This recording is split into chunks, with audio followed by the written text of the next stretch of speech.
Havia um homem na terra de Uz, cujo nome era Jó, homem íntegro e reto, temente a Deus e que se desviava do mal.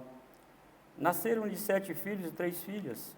Possuía 7.000 ovelhas, 3.000 camelos, 500 juntas de bois e 500 jumentas.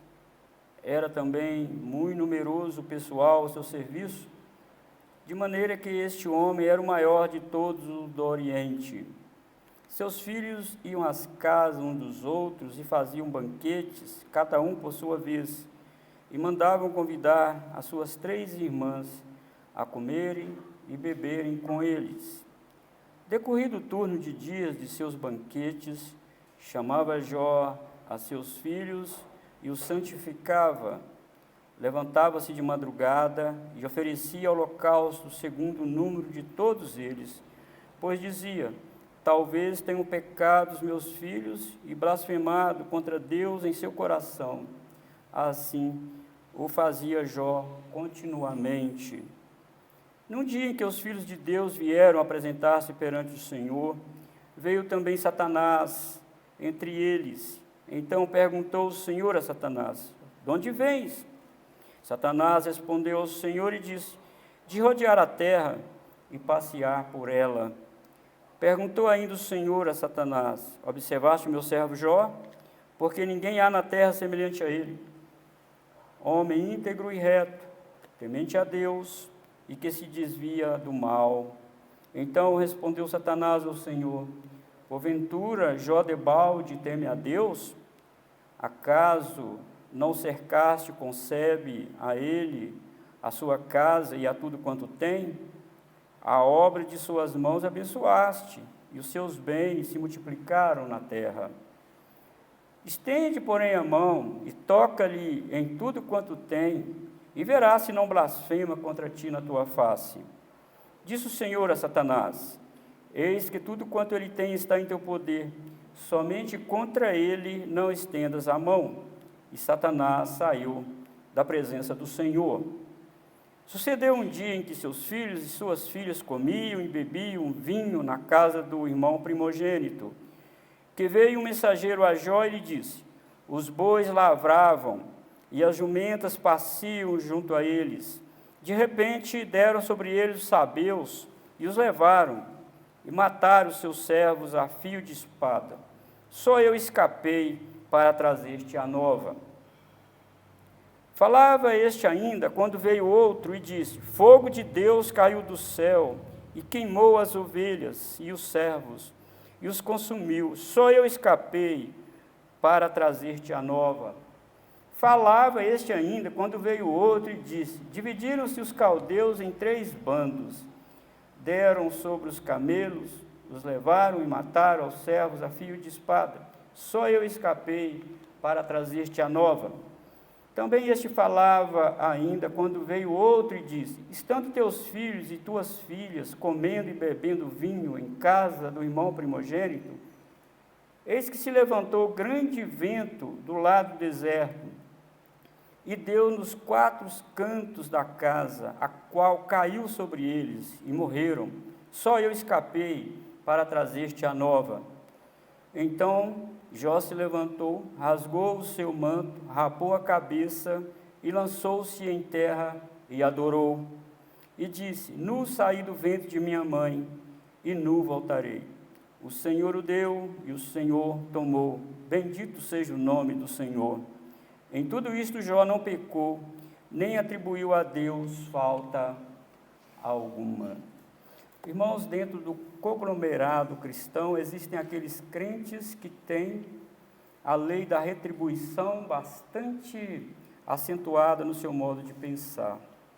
Se uma pessoa está bem financeiramente, então essa pessoa é fiel a Deus. E por qual razão Deus castigaria essa pessoa? Não faz sentido Deus castigar essa pessoa. Este é um pensamento de uma ala cristã. Por outro lado, irmãos, se uma pessoa está doente, repleta de enfermidades, vive uma vida financeira tacanha, então essa pessoa não é fiel a Deus. e, portanto, está sendo castigada por Deus por não ser fiel ao Senhor. Diz essas pessoas, a justiça retributiva de Deus tarda, mas não falha. O que essa pessoa está passando é a mão de Deus pesando sobre ela por causa da sua desobediência. Esta é uma visão moralista do Evangelho. Você já ouviu ou já se contatou com alguém assim, que pensa desta forma?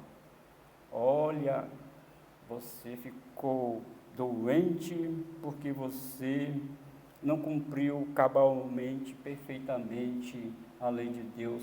Você deve ter algum pecado escondido na sua vida, mas não é possível uma coisa dessa. Você só vive internado, você só vive doente. Esta é uma visão, eu repito, moralista do Evangelho. Agora, irmãos, olhando tudo isso, quando nós vemos o sofrimento de Jó, nós precisamos ter 3 visões aqui sobre o que este homem passou. Precisamos ver do ponto de vista de Deus. O que Deus tensionou com isso? Segundo, do ponto de vista dos amigos de Jó. Os amigos que mais tarde viriam consolá-lo. O que esses amigos acharam de tamanho sofrimento que Jó estava passando? Se você ler o livro de Jó, você vai ver que eles o acusaram de grande pecado. Não é? Agora, quando você está sofrendo, o que você acha que está acontecendo com você? Será que esta visão moralista do Evangelho atingiu você, ao ponto de você achar que o sofrimento seu e da sua família é porque você não contribuiu na igreja, que você não vem à igreja, que você não faz isso, que você não faz aquilo? Como você vê o sofrimento na sua vida ou na sua família? Eu gostaria de falar hoje com vocês, vamos pensar junto esse texto, que na caminhada cristã, nossa integridade a Deus pode ser testada. Na caminhada cristã, nossa integridade a Deus pode ser testada. E quando ela pode ser testada? Em primeiro lugar aqui, irmão, nós vemos no versos 1 a 5, que essa caminhada testada, a fé testada, pode ocorrer no momento de grande prosperidade. De grande prosperidade. Olha bem o que este homem, Jó, tinha. O narrador descreve minuciosamente o que ele tinha. Muitos animais. Jó tinha 10 filhos. Naquela época, ter muitos filhos era estar debaixo do favor do Senhor. E os filhos não brigavam, porque você viu aqui na leitura que eles faziam rodízio de fazer festa na casa do primogênito, e chamava as 3 irmãs. Não havia aquelas briguinhas de meninas com os meninos. Jó era um homem muito abençoado, e era um homem rico, todos no Oriente respeitavam. Ele era o mais rico, na verdade, do Oriente. Então, veja bem, a nossa fé pode ser testada, irmãos, no momento de grande prosperidade em nossa vida. É quando nós estamos muito bem, quando nós achamos que estamos lá em cima, que Deus pode usar, inclusive, os intentos malévolos do diabo para provar a nossa fé.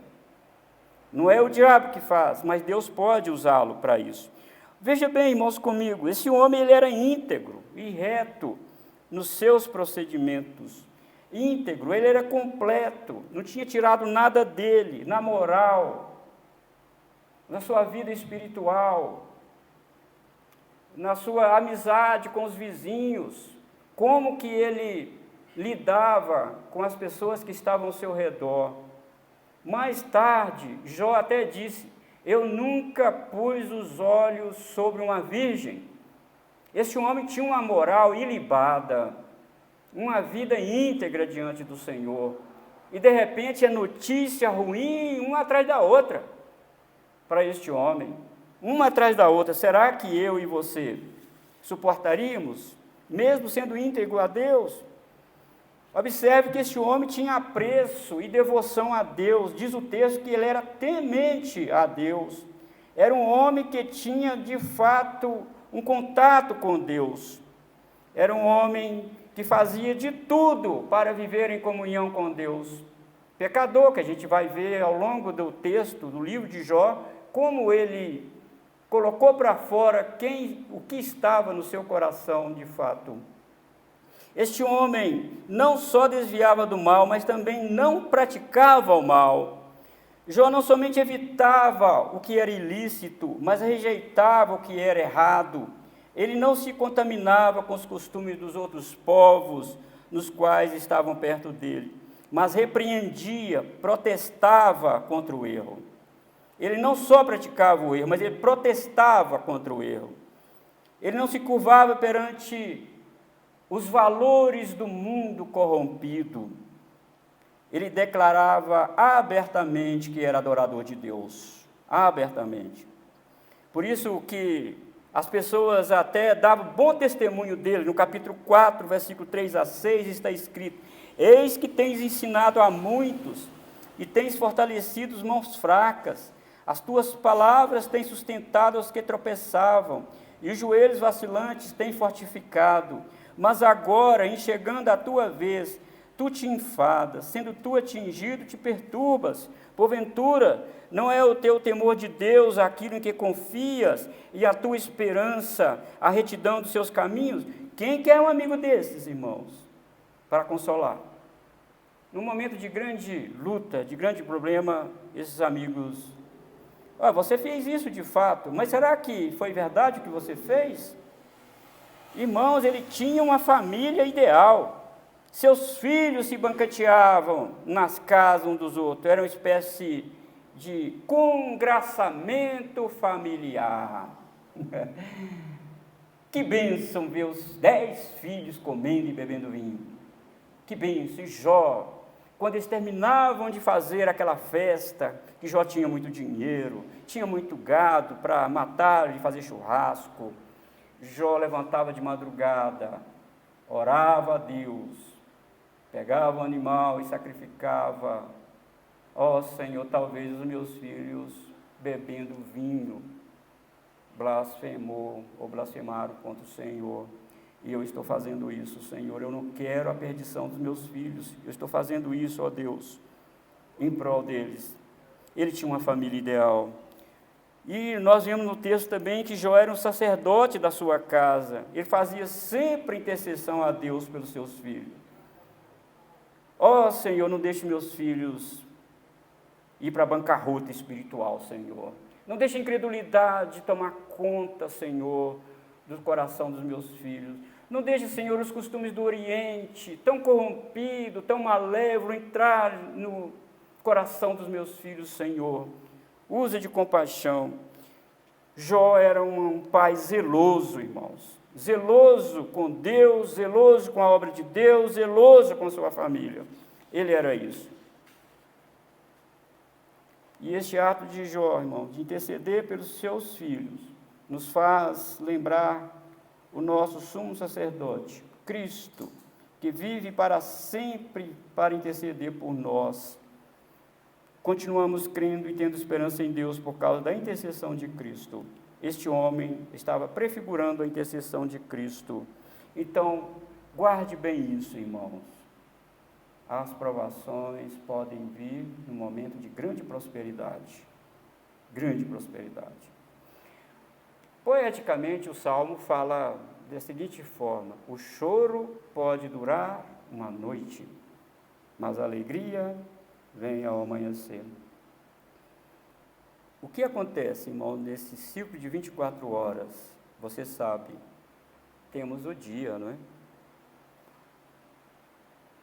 Mas vamos aproveitar o dia, o calor do sol.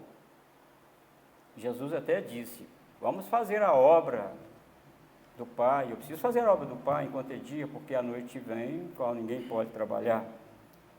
Existem momentos na vida, irmãos, que nós estamos dentro do dia mesmo, mas nós vamos nós temos que ficar alerta, porque a noite está chegando. E à noite vem os medos, vem as perturbações, vem os inimigos, vem os predadores. É na noite que vem. Então ficamos alerta. Esse homem tinha grande prosperidade e é naquele momento do ápice da vida espiritual e material de Jó que ocorreram-lhe grandes infortúnios. Agora, em segundo lugar, versículos 6 a 12, Deus pode nos testar usando Satanás, nos acusando de servir a Deus por interesse.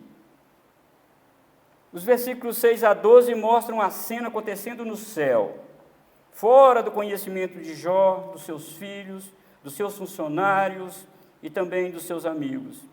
Deus reúne com seus filhos no céu e Satanás também aparece lá. Ele aparece como acusador, como em Zacarias. Ele não fazia parte da assembleia, mas ali estava ele como que alguém que se intromete onde não foi chamado. Deus presidia a reunião, os anjos prestando relatório a Deus. Qual é o seu relatório? Anjo tal. Os filhos de Deus aqui são os anjos. E eles dando relatório. E lá na retaguarda estava Satanás. E Deus olha e diz: e você, Satanás, qual é o seu relatório? De onde você está vindo? Meus irmãos, este texto nos mostra claramente que o diabo está debaixo do governo de Deus. Esse texto nos mostra claramente que o diabo não é onipresente. Ele precisa de rodear, ele precisa mover, ele precisa de sair de um lugar para ir para o outro. E esse texto também nos mostra claramente que todos, inclusive o diabo, tinham que prestar contas ao soberano Senhor nesta assembleia. Enquanto os anjos estavam prestando contas dos seus feitos na terra, Satanás também aparece e Deus pergunta para ele: de onde você está vindo? Eu estou vindo da terra e de rodear. Ah, você está vindo de lá. E já que você está vindo de lá, eu te pergunto: você viu lá o meu servo Jó? Teve contato com ele? Viu? Ninguém, Satanás, há na terra semelhante a Jó. Ninguém. Homem íntegro, reto, que se desvia do mal. Você constatou isso lá, não é, Satanás? Você viu isso. Agora, irmãos, Deus aqui manifestando satisfação com a integridade de Jó e relatando isso para Satanás. Você viu? Vi. Eu vi. Ah, Senhor. Mas é claro que ele faz tudo isso, o senhor não sabe. O senhor não sabe. Na verdade, o senhor também é culpado, porque o senhor está comprando a integridade de Jó. Nas entrelinhas aqui, irmão, Satanás está acusando Deus de comprar a integridade de Jó. O senhor está comprando a integridade. Ele te faz isso porque, claro, o senhor cercou ele de bênção. Cercou ele com sebe, deu para ele riqueza. É claro que o senhor comprou isso. Ele não está te adorando porque ele quer te adorar. Ele não faz tudo isso porque ele quer, porque o Senhor comprou a adoração dele. E também Satanás acusa Jó de servir a Deus por interesse. Ele quer ultrajar o caráter de Deus, supondo que Deus está de conluio com Jó para acusá-lo, para confrontar o próprio Satanás. Satanás afirma que para Deus que Jó não o serve em vão. Ele é interesseiro. Você não viu? O senhor não é Deus? Por que você não sabe do caráter dele? Não dá para o senhor ver o coração dele? Agora, estende a mão, está no versículo 11 aí. Estende a mão e toca ali em tudo quanto tem, e verá se não blasfema contra ti na tua face. Tira dele tudo isso aí. Tira. E o senhor vai ver quem é Jó. O senhor não conhece Jó. O senhor está elogiando Jó, mas o senhor não conhece. Eu conheço. Eu vim de rodear a terra. Era isso que Satanás estava falando para Deus nessa grande assembleia. E nos versículos 13 a 22, irmãos, esta fé provada, essa fé testada, às vezes Deus autoriza Satanás a infringir sobre nós grandes infortúnios. No versículo 13 a 22, grandes infortúnios. Primeiramente, no versículo 13 a 15, Jó tem perdas dos seus animais, especificamente bois e jumentas. No versículo 16, ovelhas e servos morrem. No versículo 17, camelos e mais servos morrem. E no versículo 18 e 19, é a quarta perda de Jó, os seus filhos, que ele tanto amava, que ele tanto orava por eles, que ele tanto intercedia por eles. Mais tarde ele vai falar, aquilo que eu mais temia me aconteceu. Eu temia perder os meus filhos, eu temia ficar doente, e aquilo que eu mais temia me aconteceu. Pode, irmãos, nessa caminhada da nossa vida, acontecer vários infortúnios, e se isso acontecer, não é porque Deus está fazendo isso com você por mero capricho dele, ele está de fato testando você, a sua fé. É muito fácil, não é, irmãos, dar glória a Deus. Você conhece aqueles crentes que quando está tudo bem não vem à igreja? Você deve conhecer, eu conheço dezenas. Tudo bem, não vem à igreja, mas é só apertar um pouco, começa a aparecer na igreja. Agora, irmãos, o que se conclui aqui? Satanás está errado, porque mesmo depois de ser tirado a proteção, Jó permanece íntegro. Tirou tudo dele. Notícia ruim atrás da outra, perdas. Ele ficou nu, como ele falou aqui. Nu. Certo sábio disse que nós nascemos, quando nascemos, nós nascemos com os punhos fechados. O bebê nasce com os punhos fechados. É difícil abrir o punho do bebê. E quando morre, o punho é aberto e fica por cima do peito, né? Aberto. Olha, eu vim sem nada, tentei segurar alguma coisa, mas no final, minha mão não tem nada. Jó falou para si mesmo, nu eu vim para este mundo, nu saí do ventre de minha mãe, e nu voltarei. O Senhor o deu, o Senhor o tirou, bendito seja o nome do Senhor. No capítulo 2, eu encorajo a você a ler o livro de Jó, ler o livro de Jó. Vai ter uma outra reunião dos anjos, e quem aparece lá de novo? Satanás. Ele não está satisfeito. Você viu lá, Jó, Satanás, o meu servo Jó? Está no capítulo 2 em diante. Você viu lá? Vi. Mas, na verdade, o Senhor não fez teste nada com ele. Na verdade, não. Ele permaneceu íntegro. Você não tocou na saúde dele, na carne dele. Toca na carne dele, você vai ver quem é Jó. Todo mundo perdeu bens, trabalha e adquire de novo. Mas a saúde, todo mundo preza a Deus. Toca na saúde dele, toca nos ossos dele. Então, você verás quem é Jó. Aí no capítulo 2, mas você entendeu, irmãos? Nós passamos por provas aqui nessa terra. Nós passamos por muitas dificuldades aqui na terra. Mas não é porque Deus não nos ama. É o contrário. É porque Deus nos ama.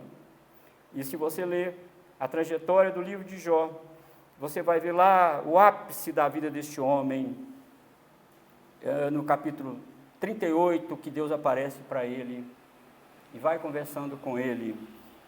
E você, quando ele relata, irmãos, a enfermidade dele, eu confesso a vocês que eu li o livro de Jó várias vezes, porque eu fiz pregação seriada nesse livro em outra igreja, e eu vou falar, eu me emocionei muito quando ele foi relatando a enfermidade dele. Os dentes deles apodreceram. Ele falou que ele tinha um mau hálito terrível, que nem a esposa dele suportava. Ele estava pele e osso. Ele diz que estava com a febre muito alta, que ele tinha alucinação durante a noite, ele tinha insônia, ele não dormia, ele via coisas. Ele ficou um caco, na verdade, porque Satanás tocou na saúde dele, porque Deus autorizou de fazer isso. E ele diz, no capítulo 3, ele até fala, maldito é aquele dia quando eu nasci, maldito aquela pessoa que me segurou no regaço, quer dizer, no braço, malditos seios que me amamentaram, porque se tivesse deixado eu com fome, eu tinha morrido, não estava passando por tudo isso. Grande, muita dor que ele passava. Ele gritava de dor, muita dor. E os amigos acusando, e a esposa abandonou, nesse momento de grande sofrimento de Jó. Mas, irmãos, olhando a vida de Jó, como que Deus testou a vida dele? O que nós devemos tirar de lição aqui? Devemos, irmãos, ser gratos a Deus em toda e qualquer circunstância, porque essa é a vontade de Deus. Em tudo dai graças, em tudo. Eu sei que não é fácil, mas em tudo dai graça, porque esta é a vontade de Deus. Se temos muitos bens, estamos alegres. Se os perdemos por razões fora do nosso controle, também sejamos gratos.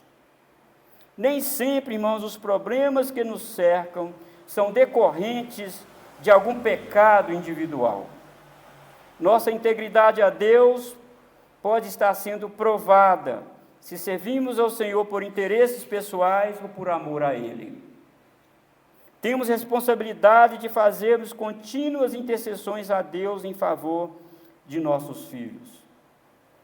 Mas isso não é garantia de que Deus o preservará da doença ou de qualquer outro infortúnio. Deus ordenou que nós orássemos pelos nossos filhos, orássemos uns pelos outros. Mas isso não é garantia, como nós vimos aqui. Os filhos deles morreram numa tragédia. A casa caiu por cima deles, quando estava banqueteando. Não devemos, irmão, pôr o nosso coração nos bens materiais, porque tudo que devemos fazer é temer a Deus e guardar o seu mandamento. Nossa satisfação está em Deus e não nos bens que Ele nos dá. Somos filhos de Deus e nada acontece conosco sem a autorização de Deus. Até mesmo as perdas de bens materiais e membros da nossa família. Tudo está sob o controle de Deus. E Deus tem o todo da sua vida. Você não consegue ver daqui na parede na sua vida. Jesus diz que a ansiedade não pode aumentar um côvado da sua vida. Então você não tem controle sobre a sua vida. Você tem que planejar, você tem que trabalhar muito, você tem que fazer um escalonamento da sua vida, ao longo da vida, planejar a sua velhice, planejar tudo. Isso é a sua parte. Mas você não sabe o que vai ocorrer amanhã com você. Mas caso acontecer algo fora do seu escrutínio, fora daquilo que você planejou, não blasfeme de Deus. Faça como Jó.